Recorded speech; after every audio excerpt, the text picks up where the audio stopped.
20 years after the end of steam? For the trains, maybe, but steam still powers almost all our electricity. However many desktop computers we have, or pop-up toasters, videos, or electric carvers, there's still the old business of boiling water to make steam. It may look quite fancy these days, but in essence, someone is heating a kettle to make the steam, to drive the turbines, to create the electricity, to pop up the toast each morning. The kettles are also fancy, but any old-time steam engineer would soon know what's going on, even if he might then wonder where the old flat hat has gone. But here at Castle Donington, he would feel more at home outside.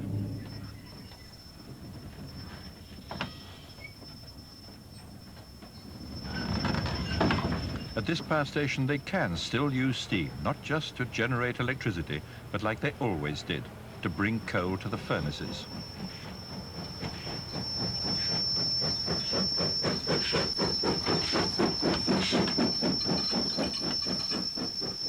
And the man in charge of this particular fragment of history is Lionel Gadsby.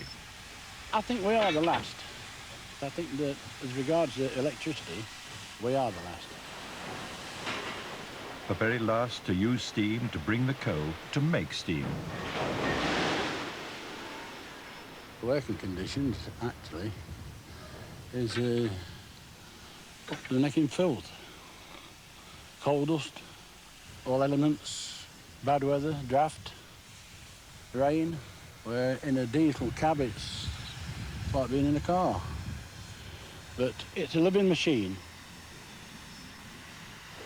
You can do anything with it, and it's always there when you need the power. Yeah. The power is unlimited. You've got so much power on the diesel, and when you've used it, you're finished. But with the steam engine, if you break down anything, it's not too serious, you can always get home with it. This 040 is one of a pair built in Newcastle upon Tyne in 1954 for the express purpose of taking coal from the main line to the place where it was needed. And steam used to do this sort of job all over the country, such as taking the coal and the ore to the furnaces that would manufacture steel.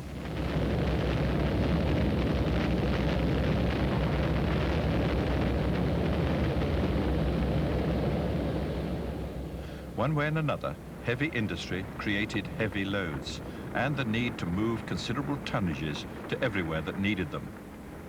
All along the line were steam engines doing the bulk of all that work, but being rarely photographed at the time.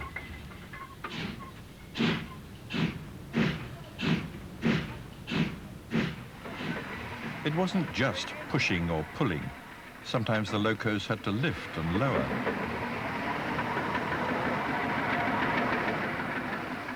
They were jacks of all trades, busily getting on with whatever was needed and running on their own sets of rails away from the fast main lines. No one could ever have known the total mileage of all these lesser tracks, whether at the factories or the docks. They were always being amended, taken up or laid down elsewhere as new wharves or warehouses were built. The only certainty being a mishmash of such lines, of junctions and terminals to make a crisscross web on which industry could thrive most energetically.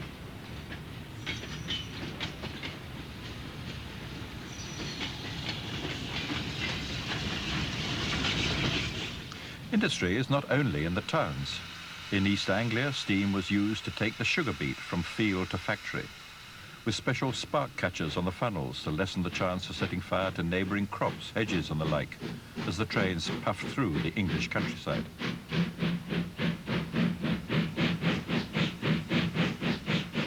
To think of trains is to think, probably, of the main lines.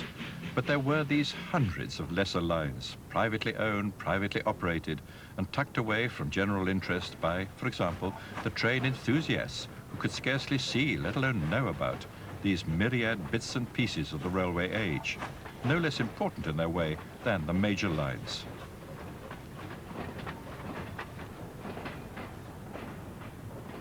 But the conservationists of now, as it were, looked over the walls to see the privacy and have, for example, made a narrow-gauge museum at the old chalk pits by Amberley in Sussex. Because of the romanticism of mainline railways, very few other people are taking much notice of industrial railways.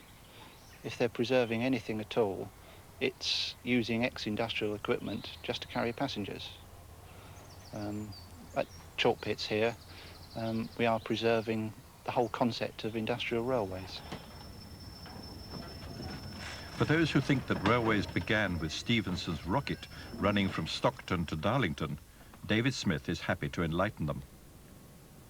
Back in Roman times, their paved roadways that formed a network all over Europe and in England, their wheels would have worn ruts in the surface, which was found to be quite a useful feature. It probably eased the friction a bit, certainly provided guidance. And they were probably the very first crude railways anywhere in the world. There was a Roman rutway at Blackstone Edge on the Pennines near Manchester, which is a good example of a rutted Roman pavement, and perhaps in one sense was probably the earliest railway in the country, although accidental rather than deliberate. The first deliberate railway would probably have been somewhere in the Middle Ages, and probably in a mine in what's now Germany, where wooden rails would have been laid and guide wheels would have guided the little tubs that men would have pushed, probably crouching to get in the mines. And that system would have developed over the years. A couple of rails is such a good idea that it was bound to catch on, wherever there was rough ground and the need to shift a heavy load.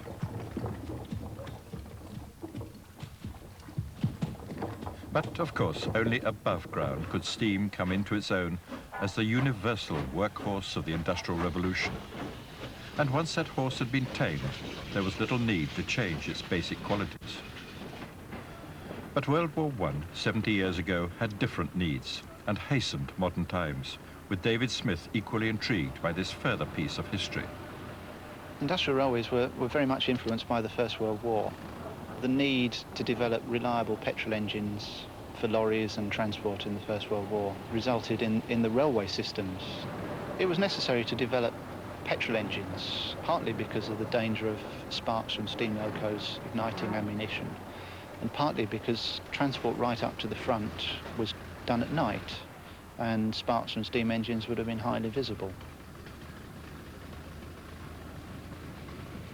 There would have been industrial railways in virtually any sort of industry, ranging from breweries, sewage works, waterworks, virtually any sort of extraction industry.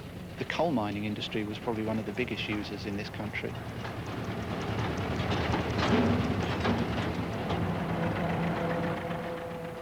But whether for coal or sewage or whatever, the industrial locomotives were as varied as the tasks they had to perform.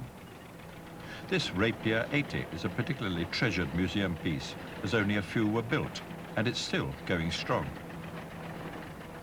So too this veteran of a Bedfordshire brickworks, now taking people for a ride. And if the rails ran over peat bogs, the engine had to be as light as possible.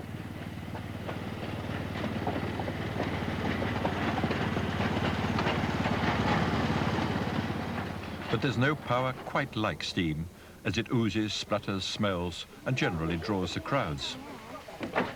Locomotives are a very obvious thing to collect, particularly steam engines, but very few people collect the wagons that go with them. I think it's probably true to say that at Chalk Pits we have the most comprehensive collection of wagons, and we certainly place wagons on almost equal footing with the locomotives for collection and restoration. This truck once took slate quarry workers at Penryn in North Wales.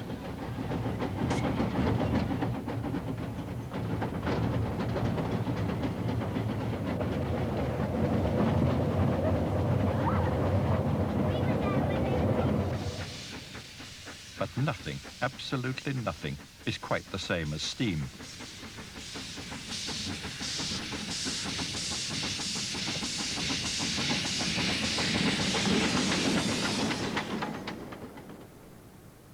Here we have a relic from the Guinness Brewery in Dublin, almost a part of Irish folk mythology and certainly one of the tallest tales in narrow gauge railway history. The brewery was an 18th century development, obviously without railways, and in the confined space they needed to lay 1'10" tramway track. Their chief engineer, Samuel Geoghegan, developed this system in the 1880s with these little coal-fired steam shunting engines which ran around the brewery complex, shifting materials from one part of the brewery to another. The problem arose where the 1'10" brewery tramway system joined the 5'3" gauge Irish railway system. Geoghegan's design involved hoisting the little steam haulage engines with a massive hydraulic ram and this gantry into the haulage truck over here. The little 1'10" gauge steam shunting engine was hydraulically lowered into the haulage truck. The rollers in turn drove the larger wheels of the 5'3" gauge haulage truck. The little engine was secured in place by a wooden wedge at each corner, and thus was created a unique dual gauge steam shunting engine. At the Chalk Bits Museum in Sussex, they tried to show what everything used to be like. Pre-forklift, pre-conveyor belt, pre-most of today's machinery, when the main lifting device was generally the human arm supported by the human backbone. These particular humans are volunteers who, in their turn, are now the backbone of the restoration industry.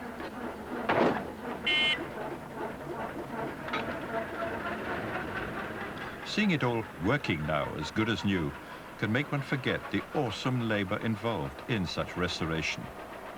The Peldon, confidently pulling its old-style trucks along an appropriately old-style track, made quite a different picture 10 years ago.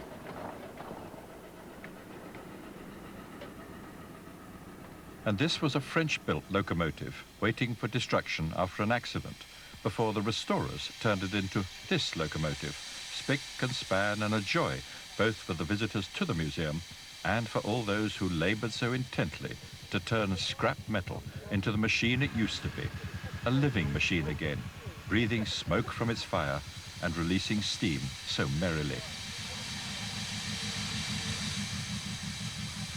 When I first came across it, it looked as if it was going to actually get dismantled to provide parts for several other engines. However, I made approaches to them and was lucky, and we agreed a deal, and in late 81 we brought this over to Amberley here with a view to full restoration to working order if it was feasible. So we stripped it completely to the last nut, bolt, rivet, goodness knows what else, and gradually over a period of 6 years it all came together, fully restored into the shape it is now. The restoration of it meant everything to me. It was an enormous challenge to take something that was this far gone and bring it back into working order. And the first time you ever steam it is, absolute heaven.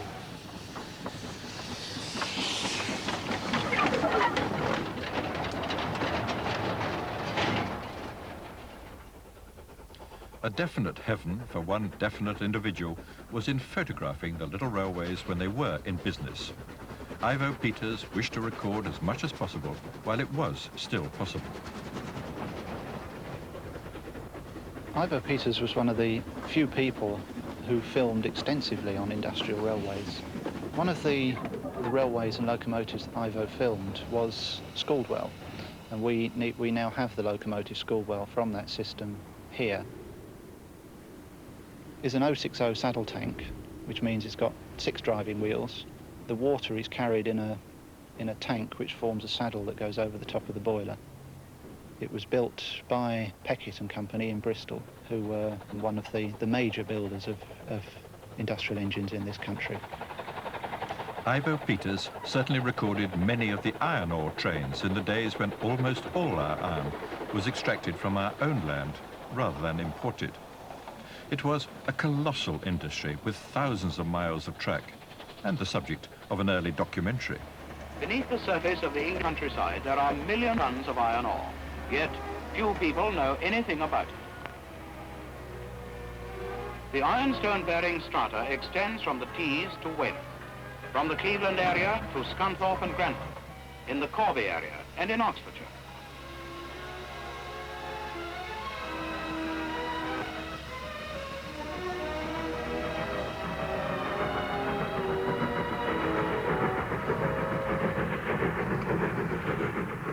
Well, most iron ore workings here came to an end, along with that kind of music, when richer ores were discovered in other parts of the world. And suddenly the industry here became a matter more for history and archaeology as the ironstone workings disappeared. The level of that garden dropping down to the level of this field indicates how the ironstone was taken out. The ironstone was loaded by excavator into 8-ton tipping wagons, which were hauled up to the site by the steam locomotives that were operating at that time. They were four-wheelers and continued in operation until the early 1960s, when they were replaced by diesel locomotives. They were hauled down this track, which runs back another mile to the headquarters of the company, where the crushing plant was. And there it was crushed. The stone was weighed and crushed to a maximum of about 4 inches, suitable for use in the blast furnaces. We regretted seeing the end of the steam locomotives, of course, but the diesels were more economic, so it had to be goodbye to the steam loco system. So what had been, and such a short time ago, became a matter for investigation. Where were the old workings, and what signs still exist of their activity, such as a single water tower still standing guard over the area? It's a bit like looking at Hadrian's Wall and trying to understand who did what and where, and what all the buildings were for. But fortunately, unlike that Roman wall, there are some who still remember the old days. Here there was the fitting shops, the loco sheds, the carpenter shop, the stores, and the place was a hive of activity. All day long there would be trains going backwards and forwards, trains going up to the headquarters, to the crushing plant, and loaded trains coming down to join the sidings and then onto the main line of British Railways. The diesels were, of course, more economic to run, but of course the steam locomotives are things that are attached to the heart of pretty well everybody. Everybody likes to see a steam locomotive these days because it's a novelty. But it became an everyday thing in those days, of course, but people did take a pride in them, probably more so than in the diesels. To make things harder for the archaeologists, considerable effort is made these days to cover up the past, to reclaim this old marshalling yard near Banbury, and part of it has even been made into a nature reserve, although Bill Norman can still see where he worked. This was the end of our sidings, joining of the Great Western Railway there. But there were 8 tracks of sidings here in which the empty wagons were brought in, and the loaded wagons came down full of ironstone, and they were brought down here, marshalled into the appropriate tracks for going to whatever destination they'd been loaded for. So we, who come along today, have to look at the fragmentary remains and then use our imagination to picture the ironstone industry in full swing, with steam also in full swing and doing the bulk of the work. But times have changed. That building in the background is now the home of a tyre business at Colsterworth in Lincolnshire. Picturing the past from the present is a task for Gordon Kobish of the Rutland Railway Museum, who interviews old hands. So the trains would come along here, over the weighbridge, and then back to join the main line up there. How many trains came into the yard every day? Oh, sometimes 150 a shift. 150 trains? Oh, no, wagon. Oh, wagon. 150 wagons. About 8 at a time, or over the other side, you used to run 12 at one time. I think that. Then what would happen? Well, from the weighbridge here, the rope runner, as it was called, that was the driver's mate. Yes. He would get the labels from the weighman. They'd be made out, put the number of the wagon onto the label and go down each side of the wagons, putting the labels in for dispatch to wherever they were going. Yeah, where did the stone go to in the main? Mostly to Scunthorpe. All from here went to Scunthorpe. All of it? All of it. Yeah, to the steelworks there. Yes. The importance of the whole area in the past when it came to ironstone quarrying is something that you really cannot appreciate unless you are prepared to wander around and delve into the past. If you look around the locality, you will see a lot of remains from the quarrying activity.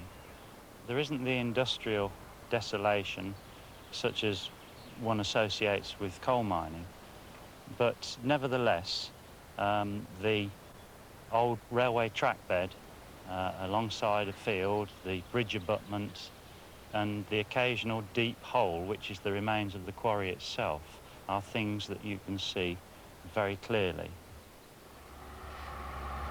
If you consider that 30 years ago, something like 80–90% of the ironstone that was used in the steelworks in this country came from this Midlands area.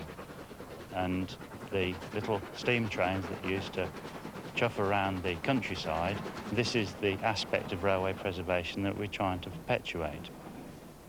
What they're trying to do at Rutland and elsewhere is not only to collect the information, but the trains and the rolling stock that go with it.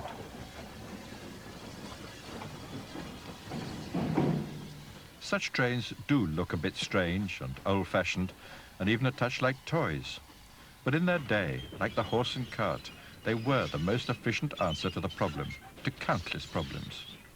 They beavered away, often on narrow-gauge track, in innumerable places where rails on rough ground formed the best answer to moving heavy loads. And, so say some, a more sensible answer than moving so much by road, with people and freight all muddled up together on the same frightening highway. They could also look and sound very well.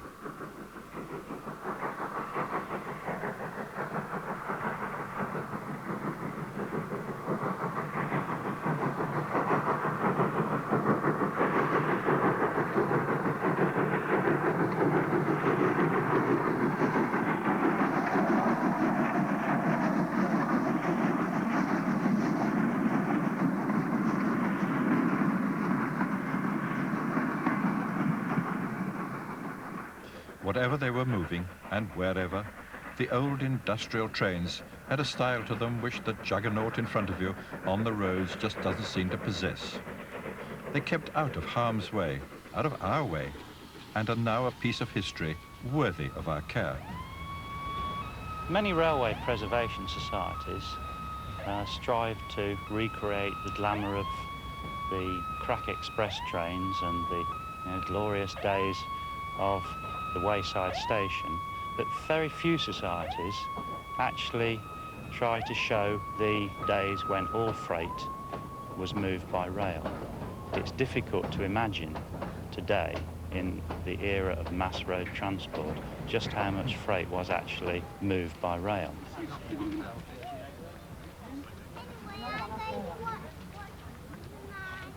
But, as with much of the past, we like to have a look. It doesn't seem to matter whether it was 121 AD or, say, 1956. We do like to see what our fathers and forefathers got up to in their day. And we thereby get a chance to imagine what it was really like, as at the Corby Steelworks, with acres of rolling stock, with steam trains delivering and taking away, with the whole panoply of heavy industry at work. Of course, a museum can never be this big, but the crucial portions can be kept, the representative pieces, and this aspect of our history can be fully documented. A man who has spent 50 years collecting industrial information is Eric Tonks. He not only knows as much as anyone, but appreciates the limitations in this aspect of our national heritage. You can't reproduce a works system here. I mean, they've gone. You can't put the whole railway system back, but you can keep workable units, such as the locomotives and wagons, and then seeing those, you can then relate it to what went on in industry in the past. You can read about them in books, you can see pictures of them. People read a book and they think, this is an interesting looking machine, but if they can go and inspect it, climb on the footplate, have a ride behind us, at least they can appreciate more fully what it did. So what on earth will these children's children wish to see preserved? a traffic jam on the M1, an airport's crowded terminal, or even more trains which do seem to hold a special place in all our memories.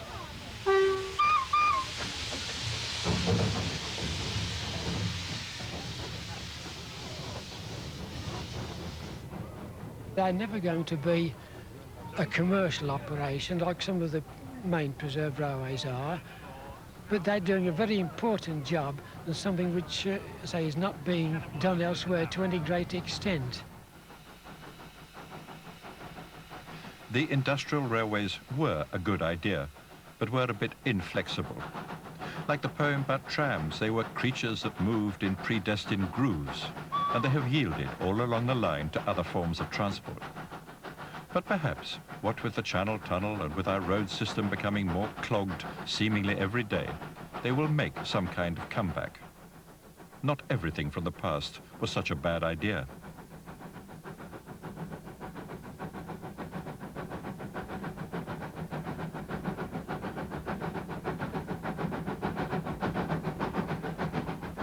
Preserving some site on film is one form of conservation. But does something have to have disappeared, or almost so, before we wish to preserve it? So what price our pylons, which will surely go one day, and our coal tips, and the sites of today which we all take for granted, such as the current crop of power stations and their cooling towers disseminating heat into an overheating world? Or can only the future decide what it wants to keep from all the past, such as today's form of industrial railway?